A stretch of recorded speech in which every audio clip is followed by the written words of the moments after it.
Man goes to man. Cry the challenge through the jungle. He that was our brother goes away. Hear now, and judge, O ye people of the jungle. Answer, who shall turn him? Who shall stay? Man goes to man. He is weeping in the jungle.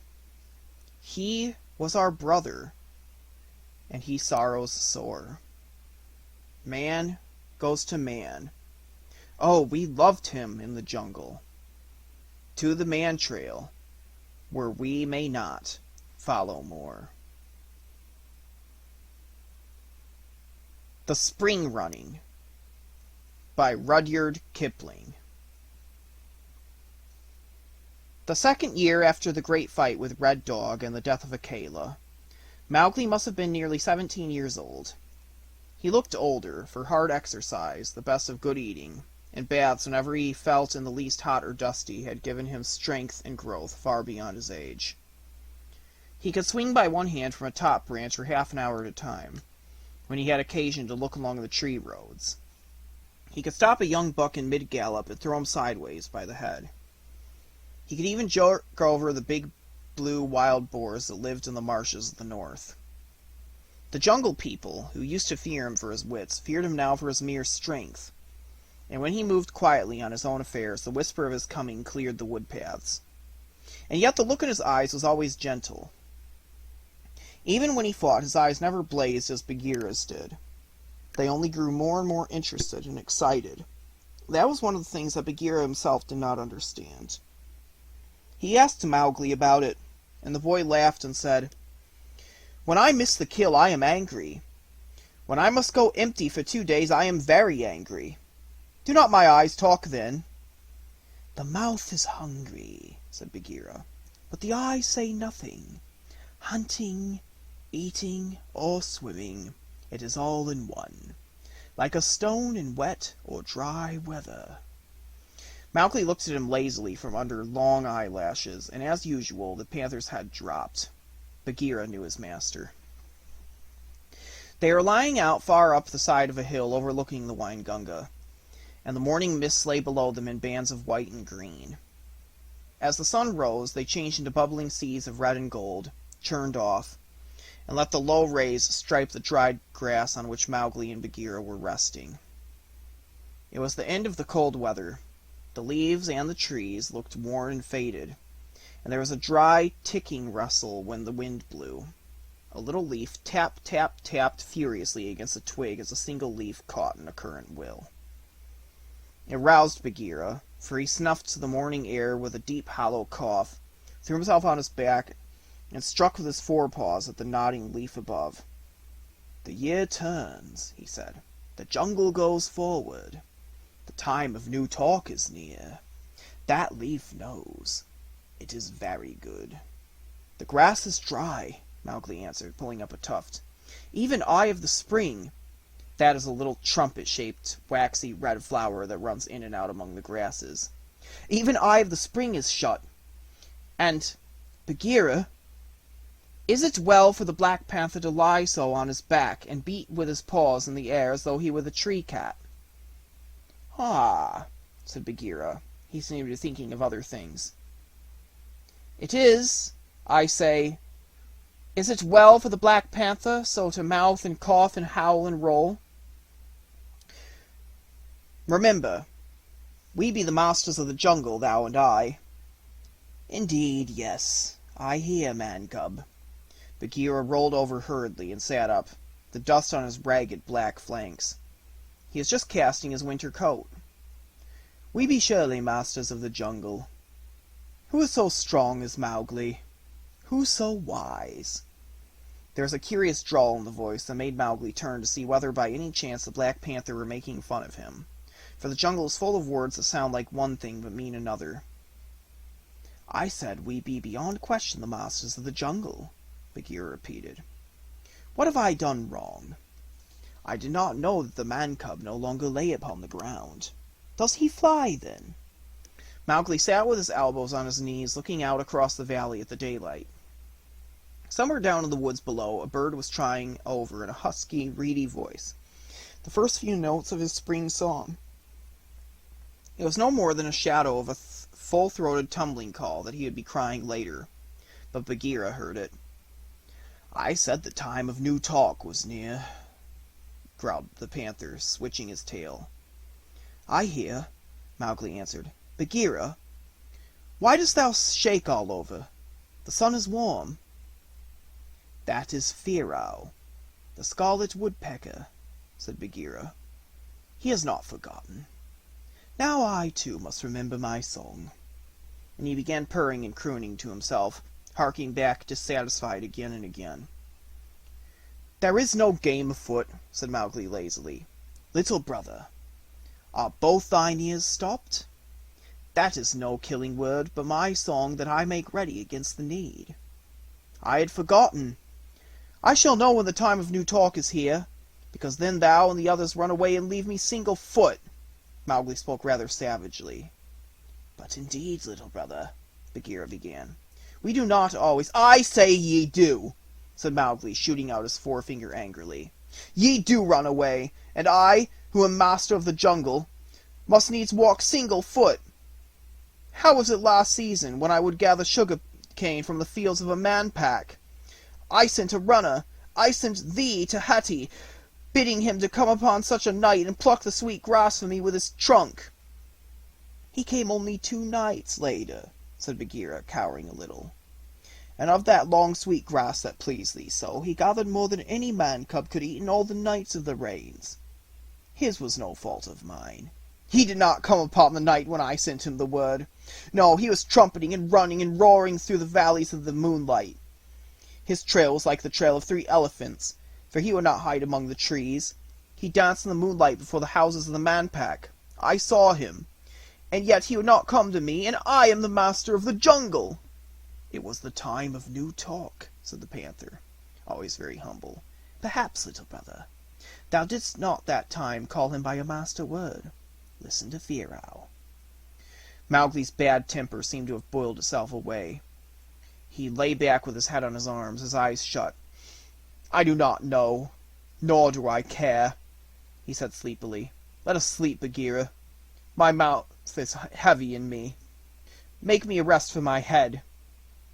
The panther lay down again with a sigh, because he could hear Fear Owl practicing and repracticing his song against the springtime of new talk, as they say.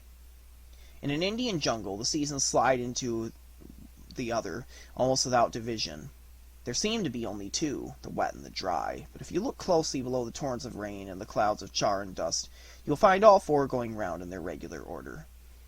Spring is the most wonderful, because she has not to cover a clean, bare field with new leaves and flowers, but to drive before her and to put away the hanging on, over surviving raffle of green things which the gentle winter has suffered to live, and to make the partly dressed stale earth feel new and young once more.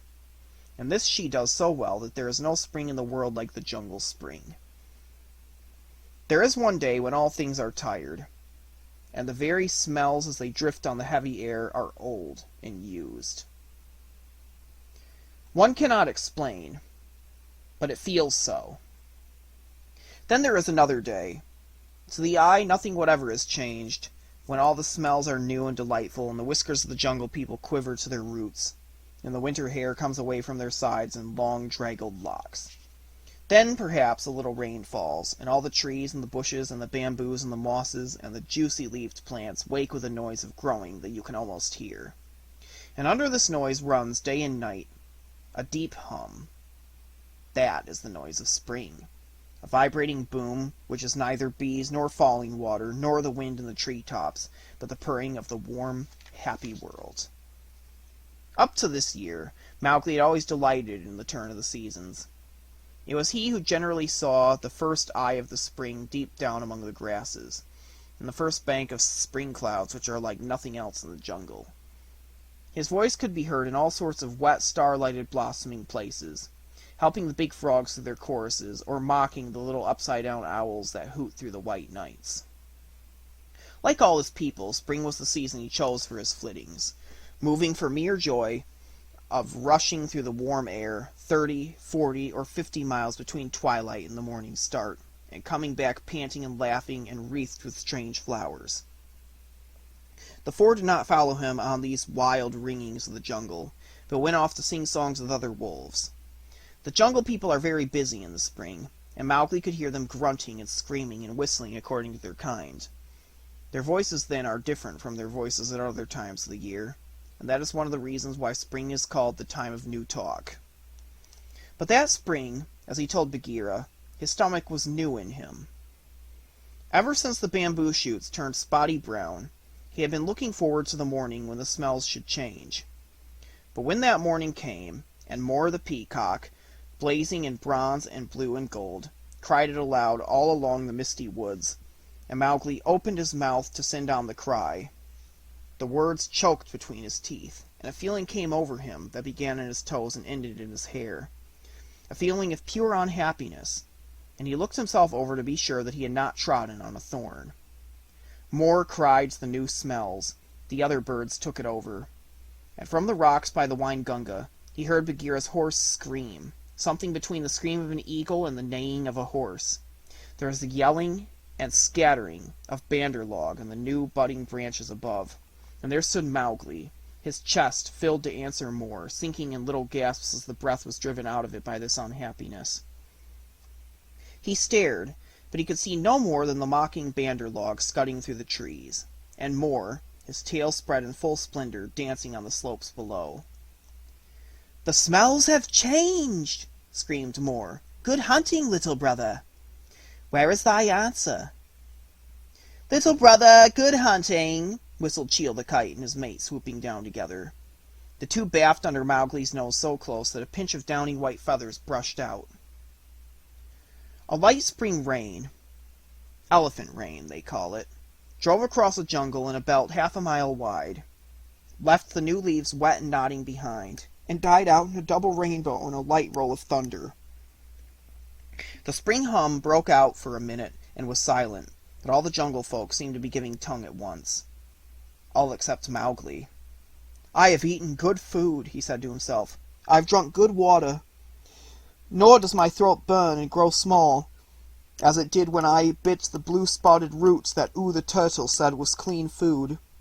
But my stomach is heavy, and I have, for no cause, given very bad talk to Bagheera and the others, people of the jungle, and my people. Now, too, I am hot, and now I am cold. And now I am neither hot nor cold, but angry with that which I cannot see.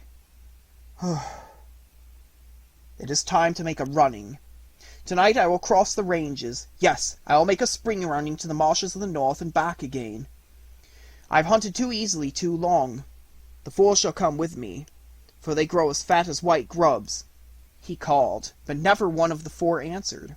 They are far beyond earshot, singing over the spring songs, the moon and sambar songs, with the wolves of the pack. For in the springtime the jungle people make little difference between the day and the night.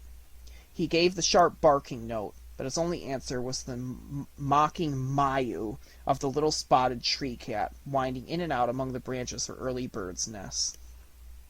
At this he shook all over with rage and half drew his knife.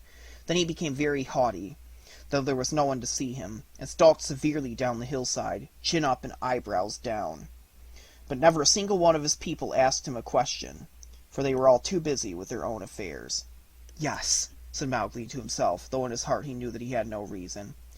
"Let the dole come from the Deccan, or the red flower dance among the bamboos, and all the jungle runs whining to Mowgli, calling him great elephant names. And now, because eye of the spring is red, and Mor, forsooth, must show his naked legs in some spring dance, the jungle goes mad. As to Barky, by the bull that bought me, am I the master of the jungle or not?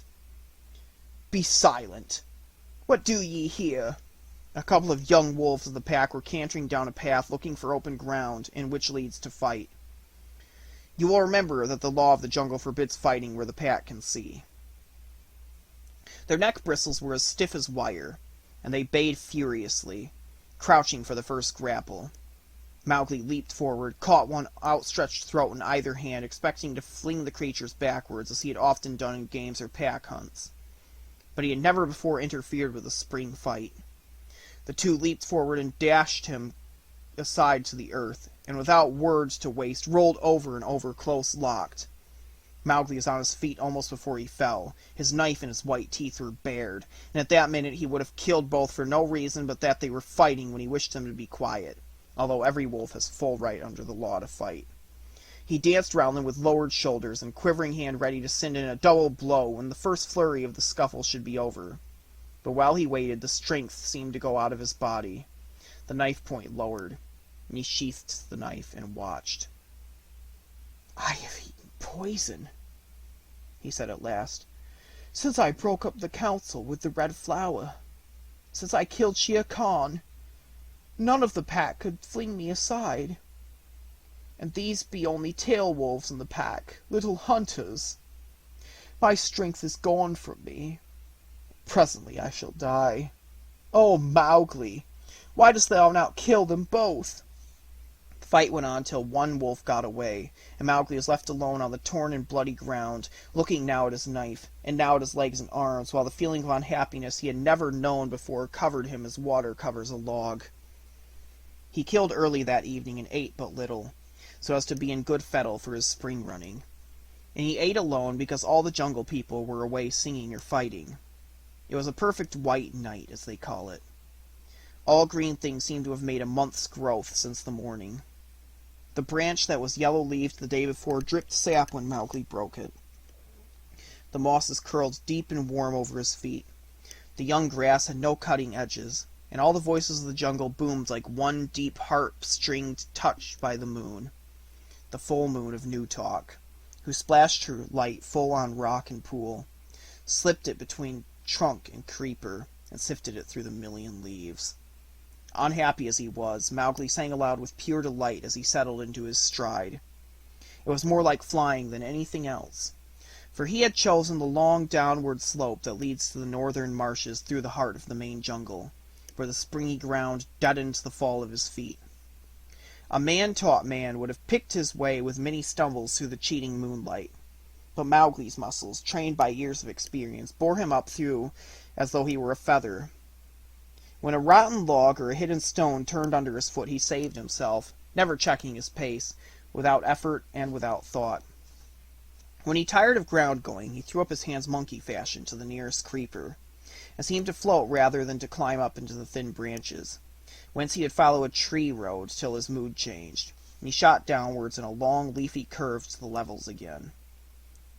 There were still hot hollows surrounded by wet rocks where he could hardly breathe for the heavy scents of the night flowers, and the bloom along the creeper buds, dark avenues where the moonlight lay in belts as regular as checkered marbles in a church aisle, thickets where the wet young growth stood breast-high about him and threw its arms round his waist, and hilltops crowned with broken rock, where it leaped from stone to stone above the lairs of the frightened little foxes. He would hear, very faint and far off, the chug-chug of a boar sharpening his tusks on a bole, and later he would come across the great brute all alone, scribing and rending the red bark of a tree, his mouth dripping with foam and his eyes blazing like fire.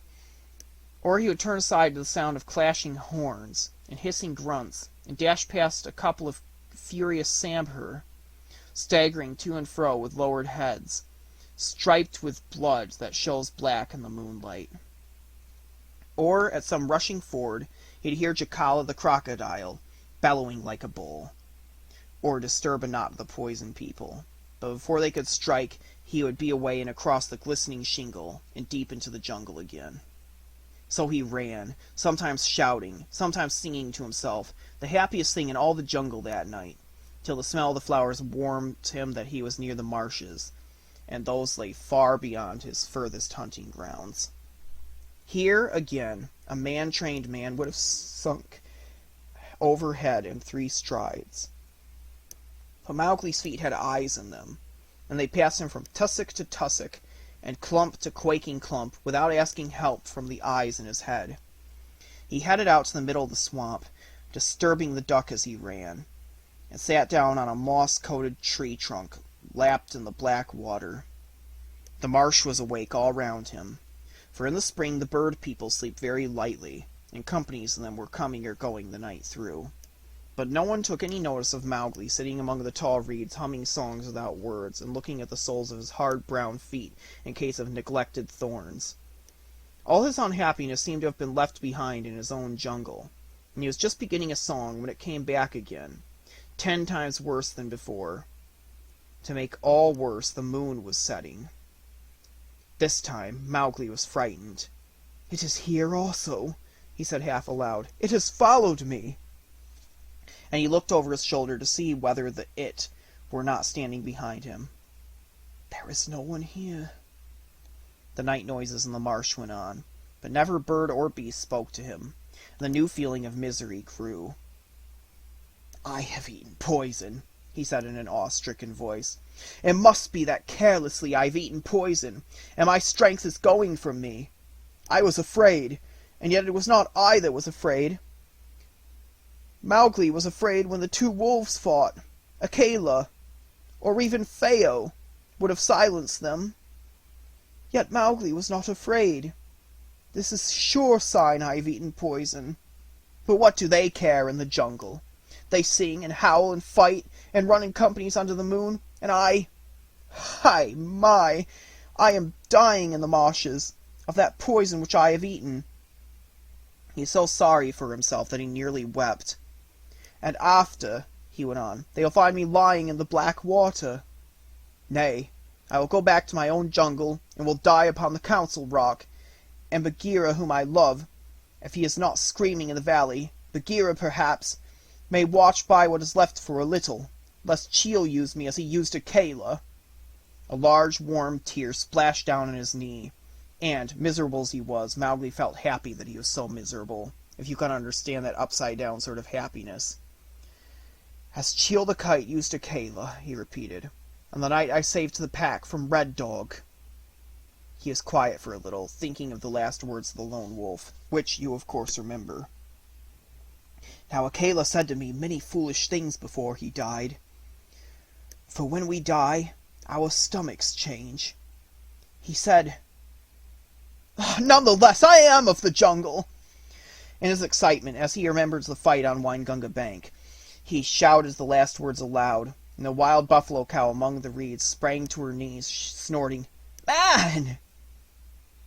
"Ugh!" said Mysa the wild buffalo. Mowgli could hear him turn on his swallow. "That is no man. It is only the hairless wolf of the Seoni pack. On such nights runs he to and fro." "Ugh!" said the cow, dropping her head again to graze. "I thought it was man." "I say no."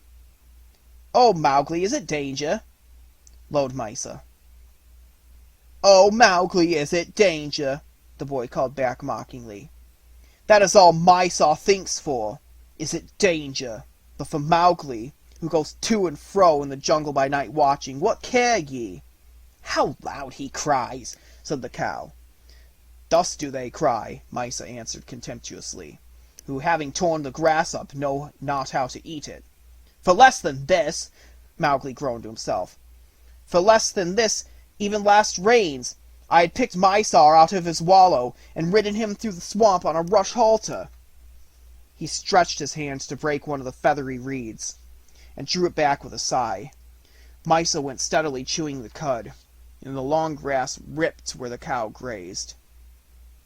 "I will not die here," he said angrily. "Mysore, who is of one blood with Jacala and the pig, would mock me.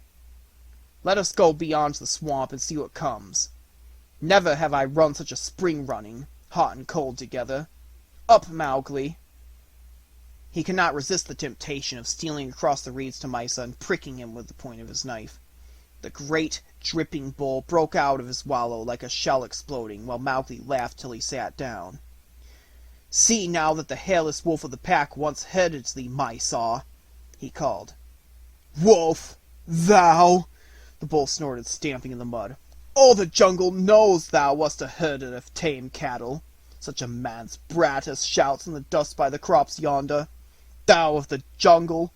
What hunter would have crawled like a snake among the leeches, and for a muddy jest, a jackal's jest, have shamed me before my cow? Come to firm ground, and I will...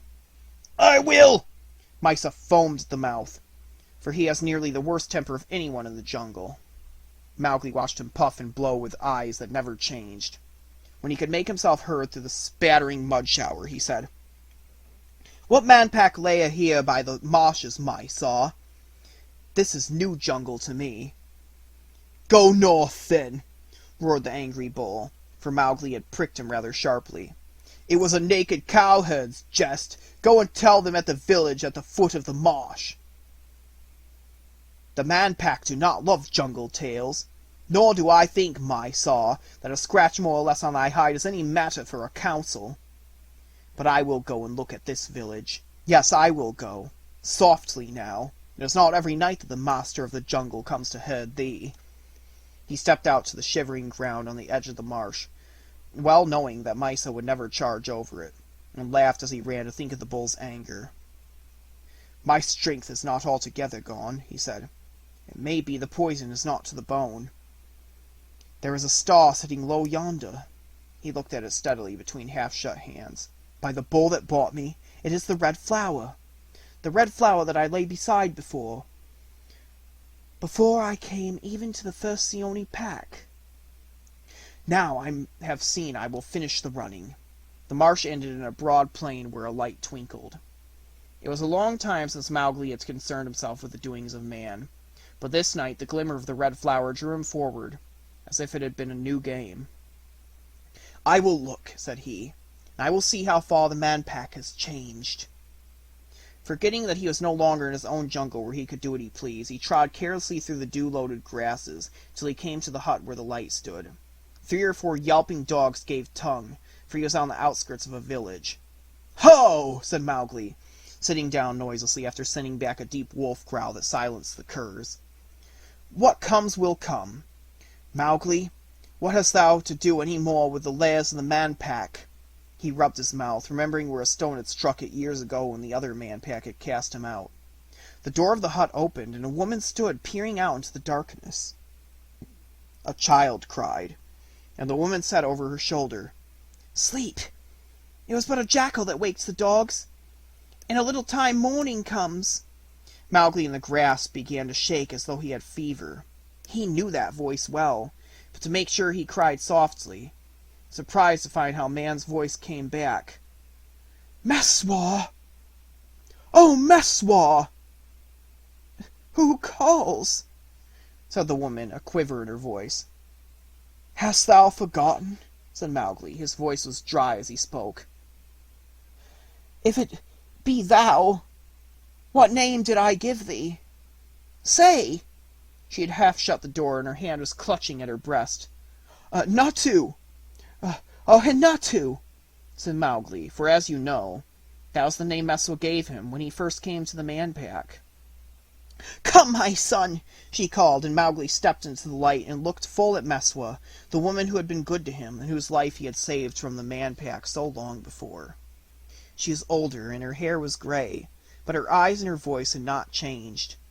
Womanlike, she expected to find Mowgli where she had left him, and her eyes traveled upwards in a puzzled fashion from his chest to his head, that touched the top of the door. "My son," she stammered, and then sinking to his feet, "but it is no longer my son. It is a godling of the woods. As he stood in the red light of the oil lamp, strong, tall, and beautiful, his long black hair sweeping over his shoulders, the knife swinging at his neck, and his head crowned with a wreath of white jasmine, it might easily have been mistaken for some wild god of jungle legend. The child, half asleep on a cot, sprang up and shrieked aloud with terror. Meswa turned to soothe him while Mowgli stood still, looking in at the water jars and cooking pots, the grain bin, and all the other human belongings that he found himself remembering so well. "What wilt thou eat or drink?" Meswa murmured. "This is all thine. We owe our lives to thee. But art thou him I called Natu? Or a godling indeed?" "I am Natu," said Mowgli. "I am very far from my own place. I saw this light and came hither. I did not know thou wast here." "After we came to Khanhiwara," Meswa said timidly, The English would have helped us against these villages that sought to burn us. Rememberest thou? Indeed, I have not forgotten. But when the English law was made ready, we went to the village of those evil people, and it was no more to be found. That also I remember, said Mowgli, with a quiver of his nostril. My man, therefore, took service in the fields, and at last, for indeed he was a strong man, we held a little land here. It is not so rich as the old village, but we do not need much, we two. Where is he? The man that dug in the dirt when he was afraid on that night. He is dead. A year. And he? Mowgli pointed to the child. My son that was born 2 rains ago. If thou art a godling, give him the favour of the jungle, that he may be safe among thy people, as we were safe on that night. She lifted up the child, who, forgetting his fright, reached out to play with the knife that hung on Mowgli's chest, and Mowgli put the little fingers aside very carefully. And if thou art not to whom the tigers carried away, Mesua went on, choking, he is then thy younger brother. Give him an elder brother's blessing. Hi, my! What do I know of the thing called a blessing? I'm neither a godling nor his brother, and... Oh, mother, mother! My heart is heavy in me. He shivered as he set down the child. Like enough, said Mesua, bustling among the cooking pots. This comes of running about the marshes by night. Beyond question, a fever has soaked thee to the marrow. Mowgli smiled a little at the idea of anything in the jungle hurting him. I will make a fire, and thou shalt drink warm milk. Put away the jasmine wreath. The smell is heavy in so small a place. Mowgli sat down muttering, his face in his hands. All manner of strange feelings were running over him, exactly as though he had been poisoned, and he felt dizzy and a little sick. He drank the warm milk in long gulps, Mesua patting him on the shoulder from time to time, not quite sure whether he were her son Natu of the long days, or of some wonderful jungle being, but glad to feel that he was at least flesh and blood. Son, she said at last, her eyes were full of pride, have any told thee that thou art beautiful beyond all men? Huh? Said Mowgli, for of course he had never heard anything of the kind. Mesua laughed softly and happily. The look in his face was enough for her. I am the first, then. It is right, though it comes seldom, that a mother should tell her son these good things. Thou art very beautiful. Never have I looked upon such a man.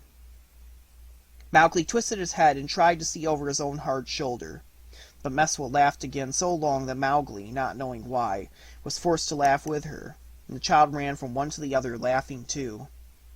Nay, thou must not mock thy brother, said Mesua, catching him to her breast. When thou art 1/2 as fair, we will marry thee to the youngest daughter of a king, and thou shalt ride great elephants. Mowgli could not understand one word in 3 of the talk here. The warm milk was taking effect on him after his 40-mile run, so he curled up in a minute and was deep asleep, and Mesua put the hair back from his eyes, threw a cloth over him, and was happy.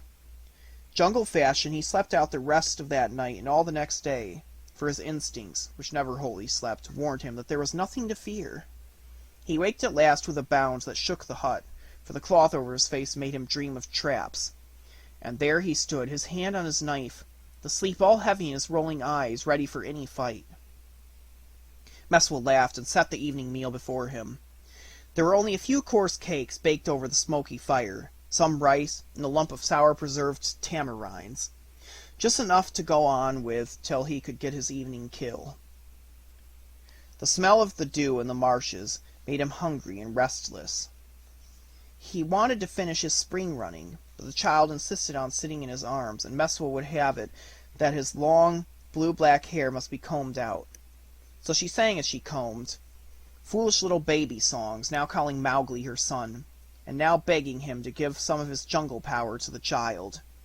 The hut door was closed, but Mowgli heard a sound he knew well, and saw Mesua's jaw drop with horror as a great gray paw came under the bottom of the door, and Grey Brother outside whined in a muffled and penitent whine of anxiety and fear. "Out and wait! You would not come when I called," said Mowgli in jungle talk, never turning his head, and the great grey paw disappeared. Do not bring thy servants with thee," said Messua. We have always lived at peace with the jungle." "It is peace," said Mowgli, rising. "Think of that night on the road to Khanhiwara. There were scores of such folk before thee and behind thee. But I see that even in springtime the jungle people do not always forget. Mother?" "I go." Messua drew aside humbly. He was indeed a wood god, she thought. But as his hand was on the door, the mother in her made her throw her arms round Mowgli's neck again and again. "Come back," she whispered. "Son or no son, come back. For I love thee. And look, he too grieves." The child was crying because the man with the shiny knife was going away. "Come back again," Messua repeated. "By night or by day, this door is never shut to thee." Mowgli's throat worked as though the cords in it were being pulled, and his voice seemed to be dragged from it as he answered, "I will surely come back. And now," said he, as he put aside his head of the fawning wolf on the threshold, "I have a little cry against thee, Grey Brother. Why came ye not all four when I called so long ago?" "So long ago? But it was but last night. We were singing in the jungle the new songs. For this is the time of new talk, rememberest thou?" "Truly, truly." "And as soon as the songs were sung," Grey Brother went on earnestly, "I followed thy trail. I ran from all the others and followed hot foot. But, oh, little brother, what hast thou done, eating and sleeping with the man-pack?" "If ye had come when I was called, this had never been," said Mowgli, running much faster. "And now what is to be?" said Grey Brother. Mowgli was going to answer when a girl in a white cloth came down some path that led from the outskirts of the village. Grey Brother dropped out of sight at once, and Mowgli backed noiselessly into a field of high-springing crops. He could almost have touched her with his hand when the warm green stalks closed before his face, and he disappeared like a ghost. The girl screamed, for she thought she had seen a spirit, and then she gave a deep sigh. Mowgli parted the stalks with his hands, and watched her till she was out of sight. "And now I do not know," he said, sighing in his turn. "Why did ye not come when I called?" We follow thee," Grey Brother mumbled, licking at Mowgli's heel. "We follow thee always, except in the time of the new talk." "And would ye follow me to the man-pack?" Mowgli whispered. "Did I not follow thee on the night that our old pack cast thee out? Who waked thee lying among the crops? Ay, but again? Have I not followed thee tonight? Ay, but again and again. And it may be again, Grey Brother." Grey Brother was silent. When he spoke, he growled to himself. "The Black One spoke truth." And he said, "Man goes to man at last. Ruksha, our mother, said. So also said Akela on the night of Red Dog," Mowgli muttered. "So also said Kaa, who is wiser than us all. What dost thou say, Grey Brother?" "They cast thee out once with bad talk. They cut thy mouth with stones. They sent Buldeo to slay thee. They would have thrown thee into the Red Flower. Thou, and not I, hast said that they are evil and senseless. Thou, and not I follow my own people, didst let in the jungle upon them. Thou, and not I, didst make a song against them more bitter even than our song against Red Dog. I ask thee what thou sayest." They were talking as they ran. Grey Brother cantered on a while without replying, and then he said, between bound and bound as it were, "Man-cub, master of the jungle, son of Ruksha, lair brother to me, though I forget for a little while in the spring, thy trail is my trail, thy lair is my lair, thy kill is my kill, and thy death-fight is my death-fight. I speak for the three. But what wilt thou say to the jungle?" "That is well thought. Between the sight and the kill it is not good to wait. Go before and cry them all to the council rock, and I will tell them what is in my stomach, and they may not come. In the time of the new talk they may forget me." "Hast thou then forgotten nothing?" snapped Grey Brother over his shoulder as he laid himself down to gallop, and Mowgli followed, thinking. At any other season his news would have called all the jungle together with bristling necks, but now they are busy hunting and fighting and killing and singing. From one to another Grey Brother ran, crying, "The master of the jungle goes back to man! Come to the council rock!" And the happy, eager people only answered, "He will return in the summer heats. The rains will drive him to lair. Run and sing with us, Grey Brother." "But the master of the jungle goes back to man," Grey Brother would repeat. "Eh, Yawa? It is the time of new talk. Any less good for that?" they would reply. So when Mowgli, heavy-hearted, came up through the well-remembered rocks to the place where he had been brought into the pack, he found only the four, Baloo, who was nearly blind with age, and the heavy, cold-blooded Kaa, coiled round Akela's empty seat. "Thy trailing's here, then, manling," said Kaa, as Mowgli threw himself down, his face in his hands. "Cry thy cry. We be of one blood, thou and I, man and snake together." "Why was I not torn in two by Red Dog?" the boy moaned. "My strength is gone from me, and it is not the poison. By night and by day I hear a double step upon my trail. When I turn my head, it is as though one had hidden himself from me that instant.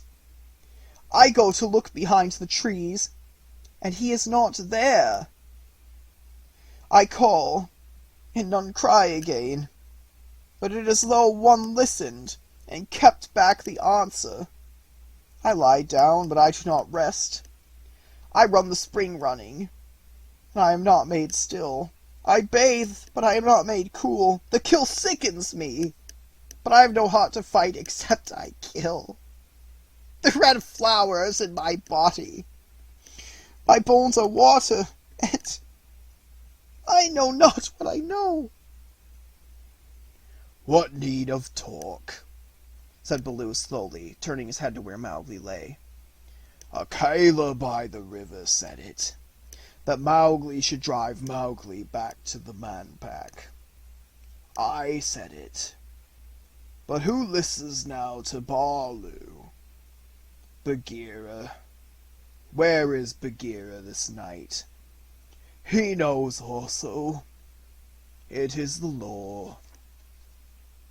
"When we met at Coldairs, manling, I knew it," said Kaa, turning a little in his mighty coils. "Man goes to man at the last, though the jungle does not cast him out." The four looked at one another and at Mowgli, puzzled but obedient. The jungle does not cast me out, then?" Mowgli stammered. Grey Brother and the three growled furiously, beginning, "As long as we live, none shall dare," but Baloo checked them. "I taught thee the law. It is for me to speak," he said. "And though I cannot see now the rocks before me, I see far. Little frog, take thine own trail. Make thy lair with thine own blood, and pack, and people. And when there is need of foot or tooth, or eye, or a word carried swiftly by night, remember, master of the jungle, the jungle is thine at call."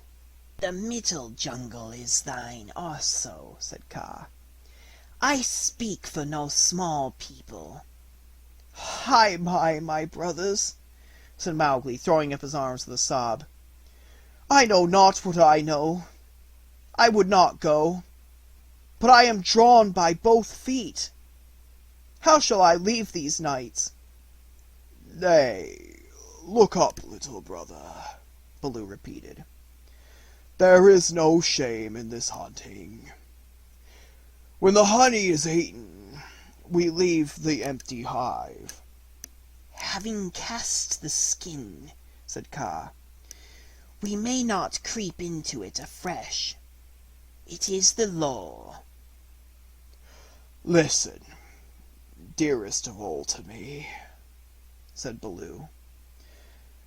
There is neither word nor will here to hold thee back. Look up. Who may question the master of the jungle? I saw thee playing among the white pebbles yonder, when thou wast a little frog, and Bagheera, that bought thee for the price of a young bull newly killed, saw thee also. Of that looking over, we two only remain, for Raksha, thy lair mother, is dead with thy lair father. The old wolf pack is long since dead. Thou knowest whither Shere Khan went, and Akela died among the dholes, where but for thy wisdom and strength, the second Seeonee pack would also have died. There remain nothing but old bones. It is no longer the man-cub that asks leave of his pack, but the master of the jungle that changes his trail. Who shall question man in his ways? But Bagheera and the bull that bought me, said Mowgli. I would not. His words were cut short by a roar and a crash in the thicket below, and Bagheera, light, strong, and terrible as always, stood before him. Therefore, he said, stretching out a dripping right paw, I did not come. It was a long hunt, but he lies dead in the bushes now, a bull in his second year, the bull that frees thee, little brother. All debts are paid now. For the rest, my word is Baloo's word. He licked Mowgli's foot. Remember, Bagheera loved thee, he cried, and bounded away. At the foot of the hill he cried again long and loud, Good hunting on a new trail, master of the jungle. Remember, Bagheera loved thee. Thou hast heard, said Baloo. There is no more. Go now, but first come to me, O wise little frog. Come to me. It is hard to cast the skin, said Kaa, as Mowgli sobbed and sobbed with his head on the blind bear's side and his arms round his neck, while Baloo tried feebly to lick his feet. The stars are thin, said Gray Brother, snuffing at the dawn wind. Where shall we lair today? For, from now, we follow new trails.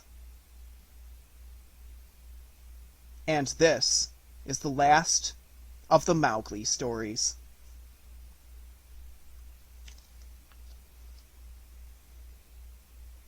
The Out Song. This is the song that Mowgli heard behind him in the jungle, till he came to Messua's door again. For the sake of him who showed one wise frog the jungle road, keep the law the man-pack make, for thy blind old Baloo's sake. Clean or tainted, hot or stale, hold it as it were the trail, through the day and through the night, questing neither left nor right. For the sake of him who loves thee beyond all else that moves, when thy pack would make thee pain, say Tabaki sings again. When thy pack would work thee ill, say Shere Khan is yet to kill. When the knife is drawn to slay, keep the lore and go thy way. Root and honey, palm and spathe, guard a cub from harm and scathe. Wood and water, wind and tree, jungle favor go with thee. Anger is the egg of fear, only lidless eyes are clear. Cobra poison none may leech, even so with cobra speech. Open talk shall call to thee, strength whose mate is courtesy. Send no lunge beyond thy length, nend no rotten bow thy strength. Gauge thy gape with buck or goat, lest thine eye should choke thy throat. After gorging, wouldst thou sleep? Look, thy den is hid and deep, lest a wrong by thee forgot draw thy killer to the spot. East and west and north and south, wash thy skin and close thy mouth. Pit and rift and blue pool brim, middle jungle, follow him. Wood and water, wind and tree, jungle favor, go with thee. In the cage my life began, Well I know the ways of man, by the broken lock that freed man cub where the man cubs breed. Scenting dew or starlight pale, choose no idle tree cat trail. Pack or council, hunt or den, cry no truce with jackal men. Feed them silence when they say, come with us an easy way. Feed them silence when they seek help of thine to hurt the weak.